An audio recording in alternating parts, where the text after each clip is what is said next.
ವರ್ಷಗಳ report card ಹಿಡಿದು ಮೌಲ್ಯಮಾಪನ ಮಾಡುವ ಸಮಯ ಬಂದೇ ಬಿಡ್ತು.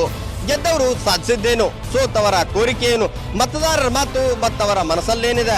ಅವಲೋಕನ, ಅನಾವರಣ, ಕ್ಷೇತ್ರ ದರ್ಶನ.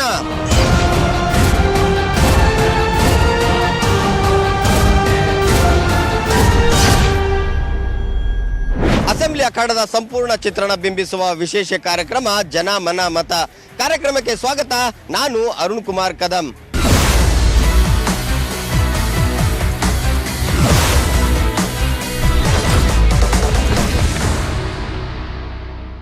ಹಿನ್ನೋಟ ಮುನ್ನೋಟಗಳ ಜೊತೆ ನಾವೀಗ ಗುರ್ಮಿಟ್ಕಲ್ ಮತಕ್ಷೇತ್ರದಲ್ಲಿದ್ದೇವೆ. ಗುರ್ಮಿಟ್ಕಲ್ ವಿಧಾನಸಭಾ ಕ್ಷೇತ್ರ ಕಾಂಗ್ರೆಸ್ನ ಭದ್ರಕೋಟೆ ಆಗಿತ್ತು. ಅದಾದ ಬಳಿಕ ಕಳೆದ 2018ರಲ್ಲಿ ಕಾಂಗ್ರೆಸ್ ಭದ್ರಕೋಟೆಯನ್ನ ಛಿದ್ರ ಮಾಡಿದಂತ ಜೆಡಿಎಸ್ ಪಕ್ಷ ತಮ್ಮ ಅಧಿಕಾರನ ಈ ಒಂದು ಕ್ಷೇತ್ರದ ಶಾಸಕರನ್ನ ಆಯ್ಕೆ ಮಾಡಿತ್ತು. ಆದ್ರೆ ಈ ಬಾರಿ ಮತ್ತೆ 2023ಕ್ಕೆ ಚುನಾವಣೆ ಬರ್ತಾ ಇದೆ. ಈ ಒಂದು ಕ್ಷೇತ್ರದ ಈಗಿನ ಶಾಸಕರು ನಾಗನಗೌಡ ಕಂದಕೂರು ಕಳೆದ 5 ವರ್ಷಗಳ ಹಿಂದೆ ಚುನಾವಣೆ ಸಂದರ್ಭದಲ್ಲಿ ಏನೆಲ್ಲ ಭರವಸೆಗಳನ್ನ ನೀಡಿದ್ರು, ಆ ಭರವಸೆಗಳನ್ನ ಚುನಾವಣೆ ನಂತರ ಈಡೇರಿಸಿದ್ದಾರಾ? ಈ ಒಂದು ಕ್ಷೇತ್ರದಲ್ಲಿ ಜನ ಮನ್ನಣೆಯನ್ನ ಶಾಸಕರು ಎಷ್ಟು ಗಳಿಸಿದ್ದಾರೆ? ಈ ಕ್ಷೇತ್ರದ ಜನರ ನಿರೀಕ್ಷೆಗಳೇನು, ಜನರ ಅಭಿಪ್ರಾಯ ಏನು? ಈ ಒಂದು ಕ್ಷೇತ್ರದ ಶಾಸಕರ ಬಗ್ಗೆ ಜನ ಏನ್ ಹೇಳ್ತಾರೆ? ಇಲ್ಲಿನ ಜನರ ಜನ ಮನ್ನ ಮತ ಹೇಗಿದೆ ಅನ್ನೋದನ್ನ ನೋಡ್ಕೊಂಡು ಬರೋಣ ಬನ್ನಿ. ಗುರುಮಠಕಲ್ ಅಂದ್ರೆ ನೆನಪಾಗುವುದು ಮಲ್ಲಿಕಾರ್ಜುನ್ ಖರ್ಗೆ ಹೆಸರು. ಎಐಸಿಸಿ ಅಧ್ಯಕ್ಷ ಡಾಕ್ಟರ್ ಮಲ್ಲಿಕಾರ್ಜುನ್ ಖರ್ಗೆ ಅವರಿಗೆ ರಾಜಕೀಯ ನೆಲೆಕೊಟ್ಟ ಕ್ಷೇತ್ರ ಗುರುಮಠಕಲ್. ಈ ಕ್ಷೇತ್ರದಿಂದ ಸ್ಪರ್ಧಿಸಿ ವಿಧಾನಸೌಧದಿಂದ ನಂತರ ಪಾರ್ಲಿಮೆಂಟ್ ಪ್ರವೇಶ. ಇದೀಗ ಕಾಂಗ್ರೆಸ್ನ ಉನ್ನತ ಸ್ಥಾನವಾದ ಅಧ್ಯಕ್ಷ ಎಂಬ ಸಿಂಹಾಸನ ಅಲಂಕರಿಸಿದ್ದಾರೆ. ಕ್ಷೇತ್ರದಲ್ಲಿ ನಡೆದ 13 ಚುನಾವಣೆಗಳಲ್ಲಿ ಕಾಂಗ್ರೆಸ್ 11 ಬಾರಿ ಗೆದ್ದಿದೆ. ಖರ್ಗೆ 8 ಬಾರಿ ಗೆದ್ದಿದ್ದು ಇತಿಹಾಸ. 2008ರಲ್ಲಿ ಎಸ್ಸಿ ಮೀಸಲು ಕ್ಷೇತ್ರವು ಕ್ಷೇತ್ರ ಪುನರ್ವಿಂಗಡಣೆಯಾದ ನಂತರ ಗುರುಮಠಕಲ್ ಕ್ಷೇತ್ರವು ಸಾಮಾನ್ಯ ಕ್ಷೇತ್ರವಾಗಿದೆ. ನಂತರ ಬಾಬುರಾವ್ ಚಿಂಚನ್ಸೂರ್ ಅವರು 2 ಬಾರಿ ಗೆದ್ದಿದ್ದಾರೆ. ಈಗ ಮೊದಲ ಬಾರಿ ಜೆಡಿಎಸ್ನಿಂದ ಗೆದ್ದು ನಾಗನಗೌಡ ಕಂದಕೂರು ಶಾಸಕರಾಗಿದ್ದಾರೆ. ಕ್ಷೇತ್ರದ ಜಾತಿವಾರು ಮತಗಳನ್ನು ನೋಡೋದಾದ್ರೆ ಒಟ್ಟು ಮತದಾರರು 2,42,234. ಇವರಲ್ಲಿ ಕಬ್ಬಲಿಗರು, ಎಸ್ಸಿ ಎಸ್ಟಿ, ಕುರುಬ, ಲಿಂಗಾಯತ ಮತಗಳೇ ನಿರ್ಣಾಯಕ. ಕ್ಷೇತ್ರದ ಕದನಕಣ ಹೇಗಿದೆ, ಯಾರ್ಯಾರು ಫೈಟ್ ಮಾಡುತ್ತಿದ್ದಾರೆ ಅಂತ ನೋಡೋಣ. ಜೆಡಿಎಸ್ ಪಕ್ಷವು ಈ ಬಾರಿ ಶಾಸಕ ನಾಗನಗೌಡ ಕಂದಕೂರು ಮಗ ಶರಣಗೌಡ ಕಂದಕೂರು ಅಭ್ಯರ್ಥಿ ಎಂದು ಘೋಷಣೆ ಮಾಡಿದೆ. ಬಾಬುರಾವ್ ಚಿಂಚನಸೂರ ಎಂಎಲ್ಸಿ ಸ್ಥಾನಕ್ಕೆ ರಾಜೀನಾಮೆ ನೀಡಿ ಬಿಜೆಪಿ ಬಿಟ್ಟು ಕಾಂಗ್ರೆಸ್ ಸೇರಿದ್ದಾರೆ. ಕೋಲಿ ಕಬ್ಬಲಿಗ ಸಮಾಜದ ಮತ ಪಡೆದು ಗೆಲ್ಲೋ ಉತ್ಸಾಹದಲ್ಲಿದ್ದಾರೆ. ಬಿಜೆಪಿ ಪಕ್ಷದಿಂದ ನಾಗರತ್ನ ಕುಪ್ಪಿ, ಗಿರೀಶ್ ಮಟ್ಟಣ್ಣನವರ್, ಲಲಿತಾ ಅನುಪುರ ಟಿಕೆಟ್ ನಿರೀಕ್ಷೆಯಲ್ಲಿದ್ದಾರೆ. 5 ವರ್ಷದ ಸಾಧನೆ ಏನು, ಇನ್ನೂ ಏನೇನ್ ಕೆಲಸ ಆಗಬೇಕಿದೆ ಅಂತ ನೋಡೋಣ. 165 ಕೋಟಿ ರೂಪಾಯಿ ವೆಚ್ಚದಲ್ಲಿ 22 ಕೆರೆ ತುಂಬಿಸುವ ಯೋಜನೆ ಜಾರಿಯಾಗಿದೆ. 36 ಕೋಟಿ ರೂಪಾಯಿ ಖರ್ಚು ಮಾಡಿ ರಸ್ತೆ ಸುಧಾರಣೆ ಮಾಡಲಾಗಿದೆ. 32 ಕೋಟಿ ವೆಚ್ಚದಲ್ಲಿ ಗುರುಮಠಕಲ್ ಪಟ್ಟಣದಲ್ಲಿ ವಸತಿ ಗೃಹಗಳ ಕಾಮಗಾರಿಗೆ ಚಾಲನೆ ಸಿಕ್ಕಿದೆ. ನೀರು, ರಸ್ತೆ, ಶಿಕ್ಷಣ ಹಾಗೂ ಆರೋಗ್ಯ ಕ್ಷೇತ್ರಕ್ಕೆ ಒತ್ತು ನೀಡಿ ಕೆಲಸ ಮಾಡಲಾಗಿದೆ. ಇನ್ನು ಕ್ಷೇತ್ರದಲ್ಲಿ ಕೈಗಾರಿಕೆಗಳು ಇಲ್ಲದೆ ಕೆಲಸವೂ ಇಲ್ಲದಂತಾಗಿದೆ. ಹೆಚ್ಚಿನ ಅನುದಾನ ತಂದು ಕೆಲಸ ಮಾಡಿಲ್ಲ ಶಾಸಕರು. ಕ್ಷೇತ್ರದ ಬೇಡಿಕೆಗಳು ಏನು ಅಂತ ನೋಡೋಣ. ಬಡವರಿಗೆ ಮನೆ ಬೇಕು, ಕೈಗಾರಿಕೆ ಶುರು ಮಾಡಿ ಜನರ ವಲಸೆ ತಪ್ಪಿಸಬೇಕಿದೆ. ಕ್ಷೇತ್ರದಲ್ಲಿ ಅತಿ ಹೆಚ್ಚು ಕೆರೆ ಇದ್ರೂ ನೀರಾವರಿ ಸೌಲಭ್ಯ ಸಿಗ್ತಿಲ್ಲ. ಸರ್ಕಾರದಿಂದ ಹೆಚ್ಚಿನ ಅನುದಾನ ತಂದು ಕ್ಷೇತ್ರವನ್ನ ಇನ್ನಷ್ಟು ಅಭಿವೃದ್ಧಿ ಮಾಡಬೇಕಿದೆ.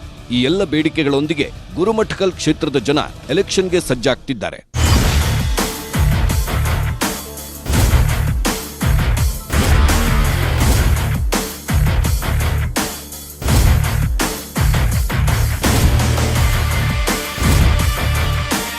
ನಾವೀಗ ಗುರ್ಮಿಟ್ಕಲ್ ಮತಕ್ಷೇತ್ರದ ಕಂದಕೂರು ಗ್ರಾಮದಲ್ಲಿದ್ದೀವಿ. ಈ ಗ್ರಾಮದಲ್ಲಿ ಶಾಸಕರ ತವರೂರು ಕೂಡ ಇದು. ಈ ಒಂದು ಗ್ರಾಮದಲ್ಲಿ ಏನೇನೆಲ್ಲ ಕೆಲಸಗಳಾಗಿದ್ದಾವೆ, 5 ವರ್ಷದ ಆಡಳಿತಾವಧಿ ಶಾಸಕರದ್ದು ಹೇಗಿತ್ತು, ಇಲ್ಲಿನ ಜನರ ಅಭಿಪ್ರಾಯನು, ಮತ್ತೆ ಚುನಾವಣೆ ಬರ್ತಾ ಇದೆ, ಯಾವ ಪಕ್ಷಕ್ಕೆ ಯಾರ ಬಗ್ಗೆ ಒಲವನ್ನ ಜಿಲ್ಲೆಯ ಜನ ತೋರಿಸ್ತಾರೆ ಅನ್ನೋದ್ರ ಬಗ್ಗೆ ಮಾತಾಡಕ್ಕೆ ಈ ಹೋಟ್ಲಲ್ಲಿ ಜನ ಇದ್ದಾರೆ. ಕಂದಕೂರು ಗ್ರಾಮದ ಗ್ರಾಮಸ್ಥರು ನಮ್ಮೊಂದಿಗಿದ್ದಾರೆ, ಅವರನ್ನ ಮಾತಾಡೋಣ. ಸರ್, ಈಗ ಮತ್ತೆ ಚುನಾವಣೆ ಬರ್ತಾ ಇದೆ, ಇನ್ನೇನು ಕೆಲವೇ ದಿನಗಳಲ್ಲಿ ಚುನಾವಣೆ ಬರುತ್ತೆ, ವೋಟಿಂಗ್ ಕೂಡ ಆಗುತ್ತೆ, ಚುನಾವಣೆ ಘೋಷಣೆ ಕೂಡ ಆಗಿದೆ. ಈ ಒಂದು ಗುರುಮಿಟ್ಕಲ್ ಮತಕ್ಷೇತ್ರದಲ್ಲಿ ಹೆಂಗಿದೆ ಅಂತ? ಸರ್, ಚೆನ್ನಾಗಿದೆ. ಎಲೆಕ್ಷನ್ ಸಮೀಪ ಬರ್ತಿದ್ದಂಗೆ ಹೆಚ್ಚು ಕಾಂಪಿಟೇಷನ್ ಜಾಸ್ತಿ ಆಗ್ತಾ ಇದೆ. ಚೆನ್ನಾಗಿದೆ ಸರ್. ಈ ಒಂದು 5 ವರ್ಷದ ಆಡಳಿತಾವಧಿ ನಿಮ್ಮ ಶಾಸಕರದಾಗಿದೆ, ಇಲ್ಲಿ ನಿಮ್ಮ ಊರ್ ಗ್ರಾಮದವರೇ ಇಲ್ಲಿ ಶಾಸಕರು, ಹೆಂಗಿತ್ತ 5 ವರ್ಷದ ಆಡಳಿತಾವಧಿ? ಚೆನ್ನಾಗಿದೆ. ಯಾವುದೇ ಇದಿರ್ಲಾರ್ದೆ ಚೆನ್ನಾಗಿ ಕೆಲಸ ಮಾಡಿದ್ದಾರೆ. ಚೆನ್ನಾಗಿ ಅಭಿಪ್ರಾಯ ಇದೆ. ಜನಗಳಿಗೆ ಕಷ್ಟ ಅಂದ್ರೂ ಬಂದು ಮಾಡಿದ್ದಾರೆ, ನಿಂತು ಮಾಡಿದ್ದಾರೆ. ಇವತ್ತಿಲ್ಲ ನಾಳೆ ಅಂದ್ರೂ ಇಲ್ಲೇ ಸಿಗ್ತಾರಂತಂದು ಒಂದು ಅಭಿಪ್ರಾಯ ಜನಗಳಿಗೆ ಇದಾಗಿದೆ. ಅಂದ್ರೆ ನೀವು ಏನೇ ಕೆಲಸ ತಗೊಂಡು ಹೋದ್ರು ಕೂಡ ನಿಮ್ ಶಾಸಕರು ನಿಮ್ ಕೈ ಸಿಗ್ತಾರಂತ? ಸಿಗ್ತಾರೆ. ಇವತ್ತಿಲ್ಲ ಅಂದ್ರೂ ನಾಳೆ ಸಿಗುತ್ತಾರೆ. ಅದು ಇಲ್ಲಿ ಯಾದಗಿರಿ ಅಥವಾ ಗುರುಮಿಟ್ಕಲ್ ಮನೆ ಹತ್ರನೇ ಸಿಗ್ತಾರೆ. ಇಲ್ಲಿ ಹೋಗುವಾಗ ಅವಶ್ಯಕತೆ ಇಲ್ಲ ನಮಗೆ. ನಿಮ್ಮ ಗ್ರಾಮಕ್ಕೆ ಮೂಲಭೂತ ಸೌಕರ್ಯಗಳು, ರಸ್ತೆ, ಕುಡಿಯೋ ನೀರಾಗ್ಲಿ, ಒಳ ಚರಂಡಿ ಹೆಂಗಿದೆ ಅಂತ? ಕರೆಕ್ಟಾಗಿ ಮಾಡಿಸ್ಯಾರ ಸರ್, ಎಲ್ಲ ಕರೆಕ್ಟಾಗಿ ಮಾಡಿಸ್ಯಾರಿ. ಮುಂದಿನ ಸಲ ನಾವ್ರೇ ಆಗ್ಬೇಕಂತಂದು ಇಚ್ಛೆ ಆದ್ರೆ ನಮ್ಮ ಊರಾಗ ಅವ್ರ ತಂದೆಯವ್ರ ಶಾಸಕರದು ಈ ಬಾರಿ ಅವ್ರ ಮಗ ಈಗ ಶರಣಗೌಡರು ಇದು ಕಂಟೆಸ್ಟ್ ಮಾಡ್ಬೇಕಲ್ಲ ಈಗ ಅವರೇ ಶಾಸಕರಾಗಬೇಕಂತ ನಮ್ಮಲ್ಲಿ ಇಚ್ಛೆ ಇದೆ ಸರ್. ನಿಮ್ಗೆಲ್ಲ ಏನು ಸರ್ಕಾರದಿಂದ ಸವಲತ್ತುಗಳೆಲ್ಲ ಬರ್ತಿದ್ವು, ಶಾಸಕರು ಮನೆಗಳಾಗ್ಲಿ ಬೇರೆ ಬೇರೆ ಸರ್ಕಾರ ಸವಲತ್ತುಗಳನ್ನೆಲ್ಲ ನಿಮ್ಗೆ ಒದಗಿಸ್ಕೊಟ್ಟಾರ? ಎಲ್ಲ ಒದಗಿಸ್ಕೊಟ್ರೆ ಸರ್, ಕಂಟಿನ್ಯೂ ಮಾಡ್ತಾ ಇದ್ದಾರೆ ಸರ್. ನಮ್ಮ ಸೇವೆಯಲ್ಲಿ ಎಲ್ಲರ ಜನರ ಸೇವೆಯಲ್ಲಿ ಇದ್ದಾರೆ ಸರ್ ಅವರೆಲ್ಲ. ನೋಡ್ರಿ, ಮೂಲಭೂತ ಸೌಕರ್ಯಗಳಂತಂದ್ರೆ ಹಿಂದಕ್ಕೂ ಯಾರು ಒದಗಿಸಿಲ್ಲ, ಈಗನು ಯಾರು ಒದಗಿಸ್ತಾರೆ ಅಂತೇಳಿ ನಮ್ಗೆ ಯಾವುದೇ ಅಪೇಕ್ಷೆ ಇಲ್ಲ. ಈಗ ಸರ್ವಸಾಮಾನ್ಯವಾಗಿ ನಮ್ಗೆ ಯಾರಿಗೇ ಆಗಲಿ ಓಟ್ ಕೊಡಬೇಕಾಗ್ಯದ, ಓಟ್ ಕೊಡ್ತೀವಿ. ಆದ್ರೆ ಈಗ ಜನರು ಏನಪ್ಪ ಅಂತಂದ್ರೆ ಗಂಭೀರ ಆಗ್ಯಾರ. ಈಗ ಜನರಿಗೆ ಅರ್ಥ ಆಗ್ಯದ ಯಾರಿಗೆ ಓಟ್ ಕೊಡ್ಬೇಕು, ಯಾರಿಗೆ ಕೊಡಬಾರ್ದು ಅನ್ನೋದನ್ನ. ಯಾರಾದರೂ ಜನರ ಒಂದು ಸಮಸ್ಯೆಗಳನ್ನು ನೋಡಿ ಅವ್ರ ಸಮಸ್ಯೆಗಳನ್ನು, ಅವ್ರ ಕೊರತೆಗಳನ್ನು ನೀಗಿಸೋರಿದ್ರೆ ಅಂಥವ್ರಿಗೆ ಮಾತ್ರ ಓಟ್ ಮಾಡ್ತಾರೆ ಜನ. ಈಗ ಎಲ್ರಿಗೂ ಕಣ್ಣು ತೆರೆದಾರ, ಎಲ್ರಿಗೂ ಗೊತ್ತಾಗ್ಯದ್ರಿ ಎಂತೆಂಥ ಸರ್ಕಾರಗಳು, ಎಂಥ ಸರ್ಕಾರಗಳು ಏನು ಕೆಲಸ ಮಾಡ್ತಾವ ಏನಿಲ್ಲ ಅಂತೇಳಿ. ಈಗ ಅವ್ರು ಏನು ಮಾಡ್ಬೇಕು ಜನ ಈಗ ತೀರ್ಮಾನ ಮಾಡ್ತಾರೆ. ಇನ್ನೊಬ್ರು ಯುವಕರು ಇದ್ದಾರೆ ನಮ್ಮೊಂದಿಗೆ, ಅವ್ರನ್ನ ಮಾತಾಡ್ಸೋಣ. ಸರ್, ಈಗ ಈ ಗುರುಮಿಟ್ಮಕ್ಕಲ್ ಮತಕ್ಷೇತ್ರದಲ್ಲಿ ಈಗೇನು ಜಾತಿ ಮೇಲೆ ವೋಟಿಂಗ್ ಚುನಾವಣೆ ಆಗತ್ತಾ ಅಥವಾ ಅಭಿವೃದ್ಧಿಯ ಪರವಾದಂತ ಚುನಾವಣೆ? ಅಭಿವೃದ್ಧಿ ಪರವಾಗಿ ಈ ಸತಿ ಶರಣಗೌಡ ಕಂಕೂರವರೇ ವಿನ್ ಆಗೋದು 100%. 5 ವರ್ಷ ಸತತವಾಗಿ ಗುರುಮಿಟ್ಕಲ್ ಎಲ್ಲ ಒಂದೊಂದು ಹಳ್ಳಿ ಎಲ್ಲ ಇದು ಮಾಡಿ ಅವ್ರು ತಿರುಗಾಡ್ರಿ ಸರ್. ಈ ಸತಿ ನಾನು ಶರಣಗೌಡ ಕಂಕೂರವರೇ ವಿನ್ ಆಗೋದು 100%. ಅಲ್ಲಿ ಮೂಲಭೂತ ಸೌಕರ್ಯಗಳಾಗ್ಲಿ ಜನರಿಗೆ, ನೀವೇನಾದ್ರೂ ನಿಮ್ ಕಷ್ಟ ಅಂತ ಹೋದಾಗ ಜನರಿಗೆ ನಿಮ್ಗೆ ಯಾವ ರೀತಿ ಸ್ಪಂದನೆ ಮಾಡಿ? 24 hours ನೀವು ಯಾವಾಗಾನ ಕಾಲ್ ಮಾಡಿದ್ರೆ ಅವ್ರು ರಿಸೀವ್ ಮಾಡ್ತಾರ. ಇಲ್ಲ ರಿಸೀವ್ ಮಾಡ್ಲಂದ್ರೆ ರಾತ್ರಿ 11 ಗಂಟೆ ಹಂಗೆ ಮತ್ತೆ ಫೋನ್ ಹಚ್ಚಿ ನಮ್ಗೆ ಮಾತಾಡ್ತಾರೆ ಸರ್. ಇನ್ನೂ ರಸ್ತೆಗಳು ಕೂಡ ಕೆಲವು ಗ್ರಾಮಗಳಿಗೆ ರಸ್ತೆಗಳು ಸಮಸ್ಯೆಗಳು ಕೂಡ ಇದೆ. ಎಲ್ಲ ಕೆಲಸ ಒಮ್ಮೆಲೆ ಆಗಲ್ಲ, ಒಂದು ಸ್ಟೆಪ್ ಬೈ ಸ್ಟೆಪ್ ಆಗ್ತಾವಲ್ಲ. 100% ನೆಕ್ಸ್ಟ್ ಶರಣಗೌಡ ಕಂಕೂರ್ ಅವ್ರು ವಿನ್ ಆಗೇ ಆಗ್ತಾರೆ ಸರ್. ಯಾರು ಎಷ್ಟು ಪ್ರಯತ್ನ ಪಟ್ಟರು ಬಿ ಶರಣಗೌಡನೇ ಗೆದ್ಯದಲ್ಲಿ. ಅಭಿವೃದ್ಧಿ ಹಿರೇಕಾರ ಶರಣಗೌಡ ಕಂಕೂರ್ ಅವರಿಗೆ ಗೆದ್ದ. ಈಗ ಬರೀ 5 ವರ್ಷದಲ್ಲಿ ಒಂದು ಡಿಸ್ಟಿಕ್ ಲೆವೆಲ್ ಹೋಗಿದೆ ಸರ್ ಗುರುಮಿಟ್ಕಲ್ ಅಂಬೋದು. ಅದು ಯಾರಿಂದ ಹೋಗಿದೆ? ಟೀಮ್ ನಾಗನಗೌಡ ಕಂಕೂರ್ ಸರ್ ಅಪ್ಪಾಜಿಲಿಂದ ಹೋಗಿದೆ, ಕಂಕೂರ್ ಶರಣಗೌಡ ಸರ್ಲಿಂದ ಹೋಗಿದೆ. 5 ವರ್ಷದಾಗ ಇಷ್ಟು ಇಂಪ್ರೂವ್ಮೆಂಟ್ ಆಗಿದ್ದು, ಇನ್ನು 5 ವರ್ಷದಾಗ ಎಷ್ಟಾಗ್ಬೋದು ಸರ್? ಜನ ತೀರ್ಮಾನ ಮಾಡ್ಬೇಕು ಸರ್. ಇದು ಅವ್ರು ಏನು ಮಾಡಕತ್ತಾರ, ಇವ್ರು ಏನು ಮಾಡಕತ್ತಾರ ಅಂತ ಅರ್ಥ. 4 ಸಲ ಕರಿಗೆ ಗೆದ್ರು ಏನು ಮಾಡಿಲ್ಲ, ಯಾರು ಬೇರೆ ಬಾಬುರಾಜ್ ಸರ್ ಏನು ಮಾಡಿಲ್ಲ ಸರ್. ಏನು ಮಾಡ್ಯಾರ ಸರ್? ಅವ್ರು ಗೆದ್ದಾರ, ಬೆಂಗಳೂರಿಗೆ ಹೋಗಿಬಿಟ್ಟಾರ, ಕುಂತಾರ, ಪಾರ್ಟಿ ಬಿಟ್ಟು ಪಾರ್ಟಿ ಹೋಗ್ತಾರ. MLC ಕೊಟ್ರೆ BJP ಹೋಗ್ತಾರ, ಮತ್ತು ಕಾಂಗ್ರೆಸ್ದಾರ 50 ಕೋಟಿ ಕೊಟ್ರೆ ಮಿನಿಸ್ಟರ್ ಆಯ್ತು ಅಂತಾರೆ. ಆ ಟೈಪ್ ಅದು. ಇವರು 100 ಕೋಟಿ ತೊಗೋಬೋದೇ ಸರ್. ಮೊನ್ನೆ BJPಲಿ ಹೋದ್ರು ಕಮಿಷನ್ ತೊಗೊಂಡ್ರೆ ಸರ್. ಎಲ್ಲ ನಿಮ್ಗೆ ಗೊತ್ತು, ಆಡ್ಯಾರು ತೊಗೊಂಡಿಲ್ಲ. ಅದೇ JDS ದಲ್ಲಿ ಇದ್ದಾರೆ. ಅದೇ MLA ಆದರೆ ಭಾಳ ಇನ್ನೂ ಅನುಕೂಲ ಆಗುತ್ತೆ ಸರ್. ಜನ ತೀರ್ಮಾನ ಮಾಡ್ಬೇಕು ಇದಕ್ಕೆ.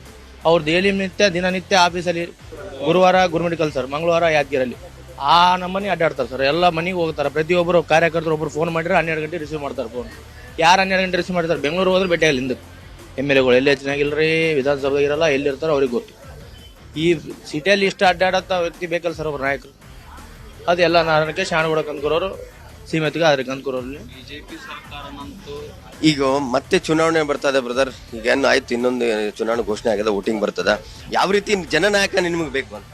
ಜನನಾಯಕ ಅಂದ್ರೆ ನಮ್ಗೆ ಸ್ಥಳೀಯವಾಗಿ ಜನನಾಯಕ ಬೇಕು. ಮುಖ್ಯವಾಗಿ ನಮ್ದು ಯಾವುದೇ ಸಮಸ್ಯೆ ಇದ್ರೂ ತಕ್ಷಣವಾಗಿ ಸ್ಪಂದಿಸುವಂತ ವ್ಯಕ್ತಿ ನಮಗೆ ಬೇಕು. ಅದಕ್ಕೋಸ್ಕರ ಗುರುಮಿಟ್ಕಲ್ ಮತಕ್ಷೇತ್ರದಲ್ಲಿ ಎಲ್ಲರೂ ತಿಳ್ಕೊಂಡಿದ್ದಾರೆ. 70 ವರ್ಷದಿಂದ ವಲಸಿಗರಿಗೆ ನಾವು ಸ್ಥಾನ ಕೊಟ್ಟು ಕೇಸಿ ನಾವು ಅಲ್ಲೇ ದೊಡ್ಡ ಪರಿಸ್ಥಿತಿ ಮಾಡಿದ್ದಾರೆ. ಅದಕ್ಕೋಸ್ಕರ ನಾವು ಈ ಸಲ ಎಲ್ಲ ಗುರುಮಿಟ್ಕಲ್ ಮತಕ್ಷೇತ್ರದಲ್ಲಿ ಒಂದು ಒಳ್ಳೆಯ ವ್ಯಕ್ತಿ, ಎಲ್ಲರಿಗೆ ಜನ ಸಂಪರ್ಕ ಸಿಗುವಂತ ವ್ಯಕ್ತಿ, ಬಡವರಿಗೆ ಮತ್ತು ದೀನ ದಲಿತರಿಗೆ ಒಂದು ಸ್ಪಂದಿಸುವಂತ ವ್ಯಕ್ತಿಯನ್ನು ನಾವು ಆರಿಸಿ ತರಬೇಕೆಂದು ನಾವು ಈ ಒಂದು ಮತಕ್ಷೇತ್ರದಲ್ಲಿ ನಾವು ಅಂದುಕೊಂಡಿದ್ದೇವೆ ಎಲ್ಲರೂ. ಅದಕ್ಕೋಸ್ಕರ ನಾವು ಶರಣಗೌಡ ಕಂಕೂರ್ ಅವರನ್ನು ಈ ಸಲ ಬಹುಮತದಿಂದ ಆರಿಸಿ ತರ್ತೀವಿ ಅಂದಕ್ಕೆ ನಾವು ಈ ಒಂದು ಮೂಲಕ ನಾವು ತಿಳಿಸಿಕೊಳ್ಳಾಗಿದ್ದೇವೆ. ಎಲ್ಲ ನಿಮ್ಮ ಕಷ್ಟಗಳಿಗೆ ನಿಮ್ ಏನೇ ಸರ್ಕಾರ ಸವಲತ್ತುಗಳಿದೆ ಎಲ್ಲ ಮಾಡ್ಕೊಡ್ತಾರ? ಯಾವುದೇ ಸರ್ಕಾರಿ ಕೆಲಸಗಳಾಗಲಿ, ಯಾವುದೇ ಒಂದು ಸರ್ಕಾರದಿಂದ ಬರುವಂತ ಒಂದು ಲೋನ್ ಆಗಲಿ, ಯಾವುದೇ ಆಗಲಿ ಅತಿ ವೇಗದಲ್ಲಿ ನಾವು ಈ ತರ ಅಪ್ಲಿಕೇಶನ್ ಹಾಕಿದ್ರೆ ಕೂಡ ಈ ಒಂದು MLA ಥ್ರೂ ಇಂದ ಎಲ್ಲೋ ಎಷ್ಟೋ ಲೋನ್ಗಳನ್ನು ಮಾಡಿಕೊಟ್ಟಿದ್ದಾರೆ. ರೈತರಿಗೆ ಆಗಲಿ, ಯುವಕರಿಗಾಗಲಿ, ಸ್ವಯಂ ಉದ್ಯೋಗಕ್ಕಾಗಿ ಯಾವುದೇ ಒಂದು ಲೋನ್ಗಳನ್ನು ಅವರು ಯಥಾ ಪ್ರಕಾರ ಮಾಡಿಕೊಟ್ಟಿದ್ದಾರೆ. ಇದು ಏನಂತಂದ್ರೆ ಕಂದಕೂರು ಗ್ರಾಮದ ಇಲ್ಲಿನ ಗ್ರಾಮಸ್ಥರ ಮತ್ತೆ ಯುವಕರ ಮಾತು. ಈ ಬಾರಿ ಒಂದು ಚುನಾವಣೆಯಲ್ಲಿ ನಮ್ಗೆ ಕಷ್ಟಕ್ಕೆ ಸ್ಪಂದಿಸುವಂತ ಜನನಾಯಕನ ನಾವು ಆರಿಸ್ತಾ ಇರ್ತಾ ಇದೀವಿ. ಯಾವ ಪಕ್ಷವೂ ಕೂಡ ಈ ರೀತಿ ಒಂದು ಪಕ್ಷವನ್ನ ಯಾವುದೇ ಪಕ್ಷಕ್ಕೆ ನಾವು ಪರಿಗಣನೆ ಮಾಡಲ್ಲ. ಇಂಥ ಒಂದು ನಮ್ಮ ಕಷ್ಟಕ್ಕೆ ಸ್ಪಂದಿಸುವಂತ ಜನನಾಯಕ ನಮ್ಗೆ ಬೇಕು. ಈ ಬಾರಿ 2023ಕ್ಕೆ ಅಂತಹ ನಾಯಕನನ್ನು ಆರಿಸ್ತಿರ್ತೇವೆ ಅನ್ನೋ ಮಾತು ಕೂಡ ಇಲ್ಲಿಯ ಜನರು ಹೇಳ್ತಾ ಇದ್ದಾರೆ.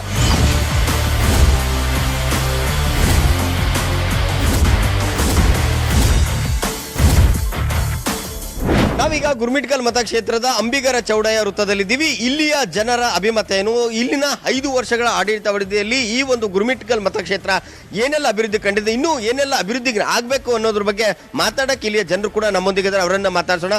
ಕಾಂಗ್ರೆಸ್ ಪಕ್ಷದ ಅಭ್ಯರ್ಥಿಯಾದಂಥ ಬಾಬುರಾವ್ ಚಿಂಚನ್ಸೂರು ಅತಿ ಹೆಚ್ಚು ಮತಗಳ ಅಂತರಿಂದ ಗೆಲ್ಲುತ್ತಾರಂತ ವಿಶ್ವಾಸ ಇದೆ. ಜನರಿಗೆ ನಂಬಿಕೆ ಇದೆ, ಅವರು ಬಂದರೆ ಹೆಚ್ಚು ಕೆಲಸಗಳು ಆಗ್ತಾವೆ ಅಂತ ಹೇಳಿಬಿಟ್ಟು. ಅದೇ ರೀತಿಯಾಗಿ ಈ ಯಾದಗಿರಿ ಮತಕ್ಷೇತ್ರದಲ್ಲಿ ವೆಂಕಟರೆಡ್ಡಿ ಮುದ್ನಾಳ್ ಕೂಡ ಸೋಲೋದು ಇದೆ ಸಂಭವ ಇದೆ. ಅವರು ಈಗಾಗಲೇ ಜಾತಿವಾದ ಮೇಲೆ ಭಾಳಷ್ಟು ಏನಪ್ಪ ಅಂದರೆ ಎಲ್ಲ ಒಂದೇ ಲಿಂಗಾಯತ ರೆಡ್ಡಿ ಜನಕ್ಕೆ ಪ್ರಾತಿನಿಧ್ಯ ಕೊಡ್ತಾ ಇದ್ದಾರೆ. ಅಲ್ಲಿ ಅವ್ರಿಗೆ ಎಲ್ಲ ಜನರು ಓಟ್ ಹಾಕಿದ್ದಾರೆ, ಆದರೂ ಕೂಡ ಪ್ರಾತಿನಿಧ್ಯ ಕೊಟ್ಟಿಲ್ಲ. ಇಲ್ಲಿ ಗುರುಮಟ್ಕಲ್ ಪಟ್ಟಣದಲ್ಲಿ ಇವರು ಅಂಬಿಗರ ಚೌಡಯ್ಯ ನಿಗಮದ ಅಧ್ಯಕ್ಷರಾದಂಥ ಬಾಬುರಾವ್ ಚಿಂಚನ್ಸೂರು ಹೆಚ್ಚಿನ ಮತದಲ್ಲಿ 25,000ಕ್ಕಿಂತ ಹೆಚ್ಚು ಮತದಲ್ಲಿ ಗೆಲ್ಲುವ ವಿಶ್ವಾಸ ಇದೆ. ಸರ್, ಈಗ ಬಾಬುರಾವ್ ಚಿಂಚನ್ಸೂರು ಅಧಿಕಾರಕ್ಕಾಗಿ ಪಕ್ಷನ ಚೇಂಜ್ ಮಾಡ್ತಾರೆ. ಇಷ್ಟು ದಿನ ಇದ್ದಂಥ ಪಕ್ಷನ ಬೈದ್ರು, ಅದಾದ್ಮೇಲೆ ಬಿಜೆಪಿಗೆ ಹೋದ್ರು, ಅಲ್ಲೆಲ್ಲ ಪಡ್ಕೊಂಡು ಈಗ ಮತ್ತೆ ವಾಪಸ್ ಕಾಂಗ್ರೆಸ್ ಬರ್ತಾ ಇದ್ದಾರೆ. ತಪ್ಪು ಕಲ್ಪನೆ. ಅವ್ರಿಗೆ ಎಲ್ಲ ಸರ್ಕಾರಗಳು ಆಶ್ವಾಸನೆ ಕೊಟ್ಟಿದ್ರು. ಕಾಂಗ್ರೆಸ್ನವರು ಆಶ್ವಾಸನೆ ಕೊಟ್ಟಿದ್ರು, ಬಿಜೆಪಿನವರು ಆಶ್ವಾಸನೆ ಕೊಟ್ಟಿದ್ರು. ಈ ಸಮಾಜವನ್ನು ಏನಪ್ಪ ಅಂದರೆ ಕೋಲಿ ಸಮಾಜನೂ ಎಲ್ಲ ಪಕ್ಷಗಳನ್ನು ಏನಪ್ಪ ಅಂದರೆ ಒಂದು ವೋಟ್ ಬ್ಯಾಂಕ್ ಆಗಿ ಪರಿವರ್ತನೆ ಮಾಡ್ತಾ ಇದೆ. ಅನಿವಾರ್ಯ ಸಂದರ್ಭದಲ್ಲಿ ಅವರೇನಪ್ಪ ಅಂದರೆ ಮಾಡದಿದ್ದ ಪಕ್ಷದಲ್ಲಿ ಒಂದು ಪಕ್ಷಕ್ಕೆ ಯಾವುದೇ ಆಹ್ವಾನ ಕೊಟ್ಟರು ಕೂಡ ಮಾಡಲಿಲ್ಲ ಅಂದರೆ ಅವ್ರಿಗೆ ಏನಪ್ಪ ತಕ್ಕ ಪಾಠ ಕಲಿಸಬೇಕಾಗ್ತದೆ. ಅನಿವಾರ್ಯವಾಗಿ ಪಕ್ಷದಲ್ಲಿ ಬಿಟ್ಟು ಹೋಗಬೇಕಾಗ್ತದೆ. ಮತ್ತು ಈ ಪಕ್ಷದಲ್ಲಿ ಗೆಲ್ಲುವ ಸಂಭವ ಇದೆ. ಅವರೇ ಮುಂದೆ ಮಂತ್ರಿಗಳು ಆಗ್ತಾರೆ ಎಂಬ ವಿಶ್ವಾಸ ಇದೆ. ಮತ್ತು ಅಭಿವೃದ್ಧಿನೂ ಮಾಡ್ತಾರೆ ಅಂತ ವಿಶ್ವಾಸ ಇದೆ. ಇನ್ನು ಮುಂದೆ ಏನು ತಪ್ಪಾದರೂ ಕೂಡ ಮುಂದೆ ಅದು ಸರಿಪಡಿಸ್ಕೊಂಡು ಕೆಲಸ ಮಾಡ್ತಾರೆ ಅಂತ ನಮಗೆ ವಿಶ್ವಾಸ ಇದೆ. ಇಲ್ಲ ಸರ್, ಇಲ್ಲಿ ತನಕ ನಮ್ಮ ಗುರುಮಿಟ್ಕಲ್ ಮತಕ್ಷೇತ್ರದಾಗ ಇಲ್ಲಿ ತನಕ 2 ಸಲ ಬಾಬುರಾವ್ ಚಿಂಚನ್ಸೂರು ಅವರು 2 ಸಲ ಶಾಸಕರಾಗಿದ್ದಾಗ ಅದೇ ಕೆಲಸವನ್ನು ಇನ್ನೂ ಕೂಡ ಕೆಲವು ಕಡೆಯಲ್ಲಿ ಬಾಕಿ ಇದೆ. ಈಗ ನೆಕ್ಸ್ಟು ಅವರು ನಮ್ಮ ಪಾರ್ಟಿಯಲ್ಲಿ ಬಂದಾಗ ನಮಗೆ ಸ್ವಲ್ಪ ಆನೆ ಬಲ ಬಂದಂಗಾಗಿದೆ. ನಮ್ಮ ಈಗ ಕೋಲಿ ಸಮಾಜದ ಜನರು ಜಾಸ್ತಿ ಅವರಿಗೆ ಸಪೋರ್ಟ್ ಕೊಟ್ಟು ಅವರನ್ನು ಗೆಲ್ಲಿಸಬೇಕು ಅಂತ ಇದೇ ಕೇಳಬೇಕಂತ ನಮ್ಮ ವಿಶೇಷ. ಅಲ್ಲ ಸರ್, ಈಗ 40 ವರ್ಷದಿಂದ ಕಾಂಗ್ರೆಸ್ನವ್ರದ್ದು ಆದಮೇಲೆ JDSನವ್ರು ಬಂದರು, ಆದರೂ ಕೂಡ ಇಲ್ಲಿನ ಮೂಲಭೂತ ಸೌಕರ್ಯಗಳಾಗಲಿ ಜನರಿಗೆ ಉದ್ಯೋಗ ಸೃಷ್ಟಿ ಮಾಡುವಂಥ ಕೆಲಸ ಯಾವ ಜನಪ್ರತಿನಿಧಿಗಳು ಮಾಡಲಿಲ್ಲಲ್ಲ ಅಂತ. ಇಲ್ಲ ಹಂಗೆ ನಮ್ಗಂತ ಅನಿಸಿಕೆಯಲ್ಲಿ ಕಾಣಿಸೋಕ್ಕಿಲ್ಲ. ಅದರ ಮುಂದೆ ಬರುವ ದಿನಗಳಲ್ಲಿ ನಮ್ಮ ಕಾಂಗ್ರೆಸ್ ಪಕ್ಕ ಒಂದು 20-25 ಸಾವಿರ ಓಟ್ನಿಂದ ಗೆಲ್ಲುವ ಭರವಸೆ ನಮ್ಮಲ್ಲಿದೆ. ಅದಕ್ಕಾಗಿ ಅವರೇ ನಮಗೆ ಇದಂತೇಳಿ ನಾವೊಂದು ಹೇಳಲಿಕ್ಕೆ ಇಷ್ಟಪಡ್ತೀನಿ ಅಷ್ಟೇ. ನಮ್ಮಲ್ಲಿ ಯಾವಾಗಲೂ ಬಲೆಡರ್ ಇದ್ದವ್ರದ್ದೇ ನಡೆದದ ಗುರುಮಿಟ್ಕಲ್ದಾಗ. ಸಾಧಾರಣ ಮಂದಿ ನಮ್ಮ ಗುರುಮಿಟ್ಕಲ್ದವ್ರಂತೂ ಯಾರು ನಿಂದಿರ್ಲಿಕ್ಕೆ ಸಾಧ್ಯ ಇಲ್ಲ. ಎಲ್ಲರೂ ಬಡವ್ರು ಯಾರ ಇಲ್ಲಿ ಬೇರೆ ಕಡೆಯಿಂದ ಬಂದು ನಿಂದಿರ್ತಾರೆ, ಎಲ್ಲ ಬಿಡಿಸ್ಕೊಂಡು ಸಾಫ್ ಮಾಡ್ಕೊಂಡು ಹೋಗ್ತಾರೆ. ಈಗ ಮೊನ್ನೆ ಹೇಳಿದ್ರು ನಮ್ಮ ಶಾಸಕರು ಅಲ್ಲಿ ಕಂದಕೂರ್ಲಿಂದ ಗುರುಮಿಟ್ಕಲ್ ತನ ಆ ರೋಡು ದೊಡ್ಡ ರೋಡ್ ಆಗ್ಯದ ಅಂತ ಅಂದರು. ಅಲ್ಲಿ ಕಂದಕೂರು ಬಲ್ಲಿ 1 ಕಿಲೋಮೀಟ್ರ್ ಆಗ್ಯದ, ಅಲ್ಲಿ 1 ಕಿಲೋಮೀಟ್ರ್ ಆಗ್ಯದ. 10 ಕೋಟಿದ ಅಂತ ಅಂದರು, 2 ಕೋಟಿದ ಆಗ್ಯದ, ಇನ್ನು 8 ಕೋಟಿ ಹಾಕೋದು. ಅದಿರಲಿ ಗುರುಮಿಟ್ಕಲ್ ಸುತ್ತಪುತ್ತ ಸುಧಾರಣೆನೇ ಇಲ್ಲ. ಎಲ್ಲ ರೋಡ್ಗಳೆಲ್ಲ ಕೆಟ್ಟೋಗ್ಯಾವ. ಊರು ಸುತ್ತ ಎಲ್ಲ ಹಳ್ಳಿಗೆ ಸುತ್ತ ಕೆಟ್ಟೋಗ್ಯಾವ. ನಮ್ಮ ಗುರುಮಿಟ್ಕಲ್ದಾಗ ತಿರುಗಾಡಲಿಕ್ಕೆ ಆಗಲಾರ್ದಂಗೆ ರೋಡ್ಗಳೆಲ್ಲ ಹೋಗ್ಯಾವ. ಮುನ್ಸಿಪಾಲ್ಟಿ ಏನಿಲ್ಲ, ಬರಬರಿಲ್ಲ, ಯಾರು ಶಾಸಕರಿಗೆ ಕೆಲಸ ಮಾಡೋಂಗಿಲ್ಲ, ಯಾರು ಕೆಲಸ ಎಲ್ಲ ಜೀರೋದಾಗ ಬಂದದ್ದು ನೋಡಿ. ಒಂದು 10-15 ಇವು ಲ್ಯಾಟಿನ್ಗಳಾಗ್ಯಾವ ಗುರುಮಿಟ್ಕಲ್ದಾಗ ಕಟ್ಸ್ಯಾರ. ಅವು ಒಂದು ದುರಸ್ತಿ ಒಂದು ಕೆಲಸ ಮಾಡೋಂಗಿಲ್ಲ, ಒಂದು ಲ್ಯಾಟಿನ್ ಕೆಲಸ ಇಲ್ಲ ನಮ್ಮ ಗುರುಮಿಟ್ಕಲ್ದಾಗ. ಎಲ್ಲರೂ ಹೆಣ್ಮಕ್ಳೆಲ್ಲ ಹೊರಗಡೆ ಹೋಗಿ ಸಂಡ್ರಸ್ ಮಾಡ್ತಾರೆ, ಅಂಥ ಪರಿಸ್ಥಿತಿ ಅದ. ನಮ್ಮ 2ನೇ ಬ್ಲಾಕ್ದಾಗ ಏನೇನಿಲ್ಲ ನೋಡು. ಉದ್ಯೋಗ ಅರಸ್ಕೊಂಡು ಇಲ್ಲಿ ಯಾವುದೇ ಕೆಲಸ ಸಿಗಲ್ಲ. ಉದ್ಯೋಗ ಅರಸ್ಕೊಂಡು ಬೇರೆ ಕಡೆಗೆ ಇದಕ್ಕೆ ಹೋಗ್ತಾರೆ ಜನ, ಎಲ್ಲ ಗುಳೆ ಹೋಗ್ತಾ ಇದ್ದಾರೆ. ಸರ್ ಬೆಂಗಳೂರು ಹೋಗ್ತಾರೆ ಭಾಳ ಮಂದಿ, ಬೊಂಬೈಗಳು ಹೋಗ್ತಾರೆ ಸರ್, ಹೈದ್ರಾಬಾದ್ ಹೋಗ್ತಾರೆ, 3 ಕಡೆ ಹೋಗ್ತಾರೆ. ಭಾಳ ಬಡತನ ಆದ್ರೆ ನಮ್ಮಲ್ಲಿ ಯಾವುದು ಕಂಪ್ನಿಗಳಿಲ್ಲ, ಯಾವಿಲ್ಲ. ಉದ್ಯೋಗ ಸಲುವಾಗಿ ಅಲ್ದೊಳಗೂ ಹೋಗ್ತಾರೆ. ನಮ್ಮ ಮನೆಯವ್ರಂತೂ ಈಗ ಬೆಳೆ ಬಂದ ತಕ್ಷಣವೇ ನಾವು ಊರು ಬಿಟ್ಟು ಹೋಗಿಬಿಡ್ತಾರೆ. ಮತ್ತೆ ಮಳೆಗಾಲದಾಗ ಮತ್ತೆ ಬರ್ತಾರೆ. 5 ವರ್ಷ ಪೂರ್ಣ ಅವಧಿಯನ್ನು ಮುಗೀತು JDS ಅದು. SNK ಟೀಮ್ ಏನು ಈಗ ಶರಣಗೌಡ ಕಂದಕೂರು ಅವರು ನಿಯೋಜಿತ ಅಭ್ಯರ್ಥಿ ಅಂತೇಳಿ ಅವರು ಎಲ್ಲ ಕಡೆ ಓಡಾಡ್ತಾ ಇದ್ದಾರಲ್ಲ, ಸೋಲು ಖಚಿತ. ಮಾನ್ಯ ಬಾಬುರಾವ್ ಸಾಹೇಬರು 25 ಮತದ ಅಂತರದಿಂದ 1000 ಅಂತರದಿಂದ ಗೆಲ್ಲುತ್ತಾರೆ ಸರ್. ಸರ್ಕಾರದ ಏನಾದರೂ ಸವಲತ್ತುಗಳು ನಮಗೆ ಸಿಕ್ಕಿಲ್ಲ ಅಂತ ಶಾಸಕರ ಹತ್ರ ಕೇಳಿರಿ ನೀವು? ಶಾಸಕರ ಹತ್ರ ಹೋಗಿನಿ. ಒಂದು ವಾರ್ಡಿಗೆ 10 ಲಕ್ಷ ಕೊಡ್ತೀವಿ ಅಂತೇಳಿ ಇದ್ರ ತನಕ ಕೊಟ್ಟಿಲ್ಲ. ಬಂದವ ಅಂತಾರೇನ, ಬಂದವ ಆಯ್ತು ನಿಮ್ದು ಅಭಿವೃದ್ಧಿ ಮಾಡ್ತೀನಿ, ಎಲ್ಲ ರೋಡ್ಗಳೆಲ್ಲ ಕೆಟ್ಟೋಗ್ಯಾವ, ಎಲ್ಲ ಡ್ರೈನೇಜ್ ಹೋಗ್ಯಾವ. 10 ಲಕ್ಷ ಯಾವ ಬಂದಿಲ್ಲ ಸರ್ ವಾರ್ಡಿಗೆ. ಸುಳ್ಳಿನ ನಾಯಕ ಅಂತೇಳಿ ನಾವು ಇದು ಮಾಡಿದ್ವಿ ಸರ್. ಈಗ ಸ್ವಾತಂತ್ರ್ಯ ಸಿಕ್ಕಾದ ಮೇಲಿಂದ ಇಲ್ಲಿ ತನಕ ಪ್ರತಿಯೊಬ್ಬ ನಾಯಕರು, ಪ್ರತಿಯೊಬ್ಬ ಪಕ್ಷದ ನಾಯಕರು ಬರ್ತಾನೆ ಇರ್ತಾರೆ, ಆಶ್ವಾಸನೆಗಳನ್ನ ಕೊಡ್ತಾನೆ ಇರ್ತಾರೆ. ಇಲ್ಲಿ ವಿಶೇಷ ಏನಪ್ಪಾ ಅಂತಂದ್ರೆ ಆಶ್ವಾಸನೆಗಳು ಯಾವಾಗ ಎಲೆಕ್ಷನ್ ಬಂದಿರ್ತದೋ ಆವಾಗ ಆಶ್ವಾಸನೆ ಕೊಡ್ತಾರೆ. ಬಟ್ 5 ವರ್ಷ ಕಳೆದ ಮೇಲೆ ಅವಧಿ ಏನು ಪೂರ್ಣ ಆಗಿರ್ತದೋ ಮತ್ತೆ ಎಲೆಕ್ಷನ್ ಬರ್ತಾರೆ, ಮತ್ತೆ ಅದೇ ಆಶ್ವಾಸನೆಗಳನ್ನೇ ಕೊಡ್ತಾರೆ. ಕೊಟ್ಟಿರೋ ಆಶ್ವಾಸನೆಗಳು ಯಾರು ಕೂಡ ಇಲ್ಲಿ ತನಕ ಏನು ಆಶ್ವಾಸನೆಗಳು ಈಡೇರಿಸಿಲ್ಲ. ಗುರ್ಮಿಟ್ಕಲಲ್ಲಿ BJP ಒಂದು ಎಲ್ಲ ಪಕ್ಷಗಳನ್ನು ನಾವು ನೋಡಿದ್ದೀವಿ, ಕಾಂಗ್ರೆಸ್ಸನ್ನು ನೋಡಿದ್ದೀವಿ, JDS ಅನ್ನು ನೋಡಿದ್ದೀವಿ. ಈಗ ಹೊಸದಾಗಿ ನಮ್ಮ ಗುರ್ಮಿಟ್ಕಲಲ್ಲಿ ಒಂದು ಕಮಲವನ್ನು BJPಯನ್ನು ಅರಳಿಸಬೇಕು, ಅಭಿವೃದ್ಧಿ ಮಂತ್ರವನ್ನು ಇಲ್ಲಿ ಪಠಿಸಬೇಕು, ಅಭಿವೃದ್ಧಿ ಪಥದಲ್ಲಿ ಕೊಂಡೊಯ್ಯಬೇಕು ಅನ್ನುವಂಥ ಒಂದು ತೀರ್ಮಾನದಲ್ಲಿ ನಮ್ಮ ಗುರ್ಮಿಟ್ಕಲ್ ಕ್ಷೇತ್ರದ ಜನತೆ ಇದ್ದಾರೆ ಸರ್. ಏನು ರೈತರು ಗುಳೆ ಹೋಗ್ತಾ ಇದ್ದಾರೆ ಗುರ್ಮಿಟ್ಕಲಿಂದ ಬೆಂಗಳೂರು ಆಗಲಿ, ಹೈದರಾಬಾದ್ ಆಗಲಿ, ಪುನಃ ಬೊಂಬೈ ಆಗಲಿ. ಸುಮಾರು 50 ವರ್ಷ 60 ವರ್ಷ ಅಧಿಕಾರವನ್ನು ಅನುಭವಿಸಿದವರು ಕೂಡ ಗುರ್ಮಿಟ್ಕಲ್ ಬಗ್ಗೆ, ಗುರ್ಮಿಟ್ಕಲ್ ರೈತರ ಬಗ್ಗೆ, ಇಲ್ಲಿನ ವಿದ್ಯಾರ್ಥಿಗಳ ಬಗ್ಗೆ ಯಾರೂ ಕೂಡ ವಿಚಾರಣೆ ಮಾಡಿಲ್ಲ. ಸುಮ್ಮನೆ ಅಭಿವೃದ್ಧಿ ಅಂದರೆ ಏನು ಅಭಿವೃದ್ಧಿ ಸರ್? ಇವತ್ತಿಗೆ ಏನು ಗುಳೆ ಹೋಗೋದನ್ನು ತಪ್ಪಿಸಿದಾರ? ಶಿಕ್ಷಣದಲ್ಲಿ ಯಾವುದಾದ್ರೂ ನಮ್ಮ ವಿದ್ಯಾರ್ಥಿಗಳು ಶೈಕ್ಷಣಿಕ ಕ್ಷೇತ್ರದಲ್ಲಿ ತಾಂತ್ರಿಕ ಶಿಕ್ಷಣವನ್ನು ಪಡ್ಕೊಂಡು, ಅಥವಾ ಇಲ್ಲಿ ಒಂದು ವಿಷಯ ಸರ್ ನಾನು ಸ್ಪಷ್ಟವಾಗಿ ಹೇಳಲಿಕ್ಕೆ ಬಯಸ್ತೀನಿ, ಗುರುಮಟ್ಕಲ್ದಲ್ಲಿ ಈ ಭಾಗದಲ್ಲಿ ಯಾರೇ ವಿದ್ಯಾರ್ಥಿಗಳು ಶಿಕ್ಷಣ ಪಡ್ಕೊಂಡಿದ್ದಾರೆ ಅಂತಂದರೆ ಡಿಗ್ರಿಗಳು, ಪೋಸ್ಟ್ ಗ್ರಾಜುಯೇಷನ್ಗಳು ಕಂಪ್ಲೀಟ್ ಆಗಿರ್ತದೆ, ಆದರೆ ಸಾಫ್ಟ್ ಸ್ಕಿಲ್ಸ್ ಗೊತ್ತಿರಲ್ಲ, ಟೆಕ್ನಿಕಲ್ ಸ್ಕಿಲ್ಸ್ ಗೊತ್ತಿರಲ್ಲ.